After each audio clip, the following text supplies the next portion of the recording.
Hello বন্ধুরা, তো তোমাদের সামনে চলে আসলাম নতুন আরেকটা ব্লগ নিয়ে। তো দেখো বাইরে বৃষ্টি হচ্ছে, মেঘলা মেঘলা আকাশ, কেমন লাগছে দেখতে, অন্ধকার অন্ধকার। আর এই যে সোনু উঠে পড়েছে ঘুম থেকে, উঠে ও করুণ দৃষ্টিতে জিম্মার ঘরে গিয়ে ও বৃষ্টি দেখছে। এই যে জানলায় বসে বসে বৃষ্টিটা দেখছে ঘুম থেকে উঠে। আর ওর জিম্মা এখানে স্নান করে রেডি হচ্ছে, মাথা আঁচড়াচ্ছে। ও এখন অনেকটাই সুস্থ আছে, তোমাদের দেখিয়েছি আগেই, অনেকটাই সুস্থ আছে। সব কাজটা নিজেই করে, এক হাত দিয়ে করে, শুধু হাঁটতেটা পারছে না। তোমরা একটু আশীর্বাদ করো যেন তাড়াতাড়ি হাঁটতে পারে। এই যে মাসিমণি চুলটা বেঁধে দিচ্ছে, যেহেতু চুলটা তো আর দুহাত ছাড়া বাঁধা যায় না। আর এই যে স্নান করে ও রেডি হচ্ছে। আর বাইরে তো টিপটাপ বৃষ্টি পড়ছেই টুকটাক করে সারা দিনটা। এই যে আর এদিকে রান্না বসিয়ে দিয়েছে, বাইরে সবজিওয়ালাও এসে গেছে রাস্তায়। এই যে সবজির ভ্যান এসেছে।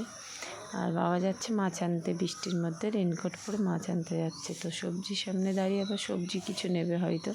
আর বৃষ্টিতে কতগুলো আম পড়েছে, আর সবজি নিয়েও এই যে সোনুকে দিয়ে আবার পাঠিয়ে দিয়েছে। সোনু আবার আনতে গেছে সবজি কটা।